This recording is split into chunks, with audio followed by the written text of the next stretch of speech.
الحمدللہ الحمدللہ رب العالمین والصلاة والسلام على اشرف الانبیاء والمرسلین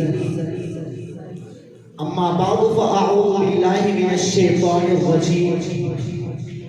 بسم اللہ الرحمن الرحیم وعد اللہ الذین آمنوا منکم وعملوا الصالحات ليستخلفنهم في الارض صدق اللہ العظیم وقال النبي صلى الله عليه وسلم يوشك أن يأتي على الناس زمان لا يبقى من الإسلام إلا اسمه ولا يبقى من القرآن إلا رسمه أو كما قال عليه الصلاة والسلام وطن تو آزاد ہو چکا ہے دل و دماغ غلام اب بھی شراب غفلت کو پی چکے ہیں یہاں کے الفاظ وعام اب بھی میرے میخانے کا جب انداز ہے اے لوگوں کسی پر جام شراب جائز کسی پہ فالی حرام اب بھی میرے انتہائی واجب احترام نصد اکرام اور منصب انصاف پر تشریف فرما منصفین عظام بس میں اشرف میں شریف طلبہ کرام ساتھیوں السلام علیکم ورحمۃ اللہ وبرکاتہ۔ آج میں آپ حضرات کے سامنے جس موضوع کو لے کر حاضر خدمت ہوا ہوں وہ ہے آزادی یا غلامی اور اس کے اسباب۔ سامعین بھی وقار یہ وہی موضوع ہے جس کو ہمارے اکابر نے تحریک کے آزادی کے وقت اپنا مقصود بنایا اور اس تحریک کے لیے کسی قربانی سے دریغ نہیں کیا تھا۔ آئے آج دیکھتے ہیں کہ ہمیں حقیقی آزادی حاصل ہے یا نہیں۔ عزیزان من جب ہم دنیا کے اندر نظر دوڑا کر دیکھتے ہیں تو ہمیں معلوم ہوتا ہے کہ آج مسلمان عمومی طور پر ظلم کی چکی میں پس رہے ہیں اور خصوصی طور پر آج ملک پاکستان غلامی کے زنجیروں میں جکڑا ہوا ہے۔ اس ملک کے اندر اگر اسلامی آزادی اسی کا نام ہو کہ جو چاہے نماز پڑھے اور جو چاہے نمازی کا کلم گھونٹے،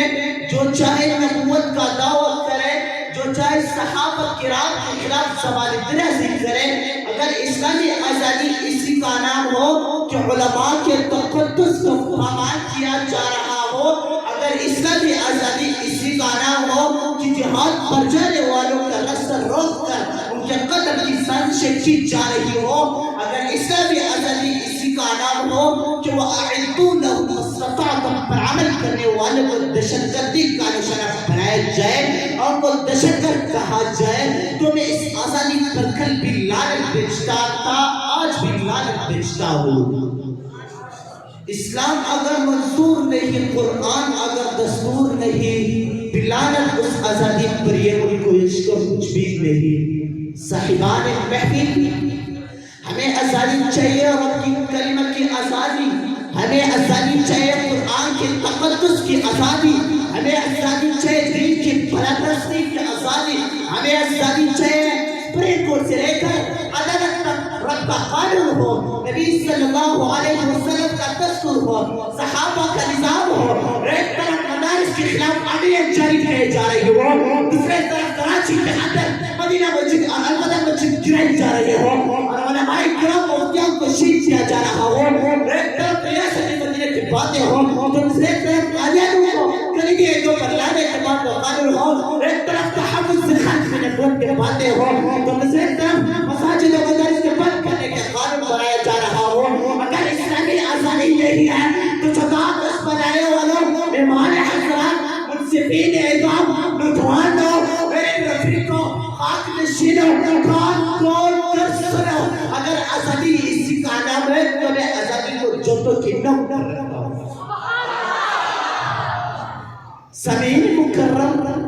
جہاں تک دوسری بات کا تعلق رب ہے تو میں جب قرآن و حدیث دیکھتا ہوں تو مجھے یہی معلوم ہوتا ہے کہ جب مسلمانوں نے جہاد بلند کیا تو آزادی نے ان کے قدم چنے اور غلامی کے بادل چھٹ گئے۔ جب مسلمانوں کے سروں پر چمکتے ہوئے خطوات کرتے تھے مسلمان آزاد تھے، جب مسلمانوں کے جسم پر چمکتی ہوئی زرے وار کرتے تھے پوری دنیا کے حسین گئے اور کفار کو اس دریا کے اندر سب چھپانے کے لیے کوئی جگہ نہیں مل رہی تھی. حضرت عمر فاروق رضی اللہ عنہ کے گھر میں جب حضرت عمر نے یہودیوں کو خیبر سے نکالنے کا حکم دیا تو ایک یہودی نے پڑھ کر کہا اے عمر آپ کے سامنے اللہ کے رسول نے کیا کہا تھا کہ یہودیوں کو خیبر میں رکھو یہ تمہیں اپنی بنوان کا تم سے دیان کریں گے. حضرت عمر نے کہا اے اللہ کے دشمن مجھے تو نبی پاک کا ایک کو یاد ہے, مجھے یہ بھی یاد ہے کہ نبی صلی اللہ علیہ وسلم نے اشارہ سے فرمایا تھا کہ وقت بھی آئے گا جب مسلمان کو خیبر سے نکال کر خیبر کو بات کریں گے تیرے اٹھنے تیرے بیچے آتے ہوگی تجھے دنیا کے اندر سر چھپانے کے لیے کوئی جگہ نہیں مل رہی ہے. مسلمانوں افسوس کا مقام ہے افسوس. ذرا سوچ سے تصویر نام قرآن کے علاوہ کیوں اور کس وجہ سے آیا تو جواب یہی ہے کہ آج مسلمان وہ جو سب بھول گئے جو جس پر لے کر صحابہ کرام رضی اللہ عنہ خود اور بدل گئے تھے. آج مسلمان وہ جس پر بھول گئے جس کو لے کر صحابہ کرام خندق میں نبی صلی اللہ علیہ وسلم کے آنکھ مبارک پر بیعت کر کے اعلان کرتے ہیں نحن الذی بایعوا محمد للجہاد ما بقینا ابدا. اگر آج بھی ہم روایت یاد کریں تو دم میں ہی کام اپنے دشمن کو روس کی طرف کر کے بتائیں کہ کل روس بھی کرتے دیکھا تھا اب سارے عالم کفر کو ٹوٹتا دیکھیں گے ہم بن کے جو آپ کی شخصوں سے امریکہ جلتا دیکھیں گے وما علینا الا البلاغ.